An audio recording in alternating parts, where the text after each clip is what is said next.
লিখিত হয়ে যার যার কাজের প্রাধান্যর একটা তালিকা তৈরি করতে পেরেছি। আমরা যখন দায়িত্ব গ্রহণ করেছি তখন অলরেডি একটা অর্থ বছরের শুরু হয়ে গেছে। ফলে নতুন করে আবার সেটাকে করার আমাদের সুযোগ ছিল। ঢাকার বাংলাদেশের পরিবেশ নিয়ে সরকার কিছু পরিকল্পনা চূড়ান্ত করেছে। গাজীপুর নিয়ে আমাদের যে কাজগুলো শুরু হয়ে যাচ্ছে সেই সুসংবাদগুলো দিয়ে আমি আমার বক্তব্যটা আজকে শুরু করব। প্রথম কথা হচ্ছে, আপনাদের এখানে গাছা খাল বলে একটা খাল আছে।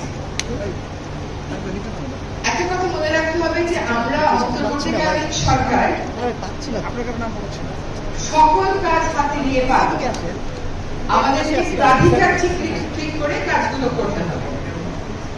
তো প্রাধিকার আমরা যেভাবে ঠিক করেছি সেখানে আমার একটা সুবিধা ছিল। সুবিধা হচ্ছে এটা যে আমি তো গাজীপুরে বহুবার এসেছি, সমস্যাগুলো জানি, মন্ত্রীদেরকে নিয়ে এসেছি, এমপিদেরকে নিয়ে এসেছি, জেলা প্রশাসকদেরকে নিয়ে এসেছি। ওই প্রক্রিয়ার সমস্যাগুলো যেহেতু আমি জানি, আপনাদের কয়েকজনের সাথে কথা বলে পরবর্তীতে আমি প্রাধিকারগুলো এইভাবে ঠিক করেছি। একটা হচ্ছে আমরা গাছা বিলটাকে পুনর্খনন করব। এই প্রকল্পটা আমাদের অনুমোদন হয়ে গেছে। এই প্রকল্পের কাজটা শুরু হয়ে যাবে। এখন যেহেতু বর্ষা, কাজে এখন কাজ শুরু করে খুব একটা লাভ হবে না।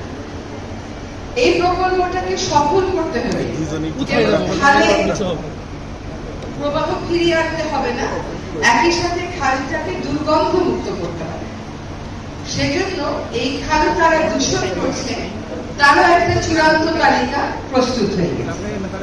এখন তাদের সাথে প্রথম দফায় আমরা আলোচনায় বসবো, তারপরের দফায় আমরা আলোচনার মাধ্যমে সতর্ক করার পরে মনিটরিং করব।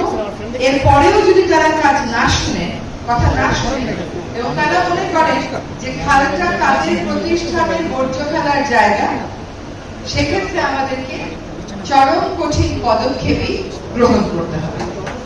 খালটা কোনো ব্যবসা প্রতিষ্ঠানের ময়লার ভাগার না।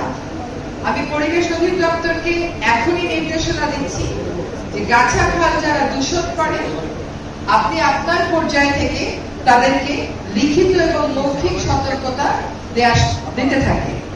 আমরা যখন তাদের সাথে সম্মিলিতভাবে বসবো, আমি পরিবেশের মহাপরিচালককে নির্দেশ দিয়েছি তিনি ঈদের আগেই গাজীপুরে আসবেন, এসে ওই সমস্ত দূষণকারী প্রতিষ্ঠানগুলোর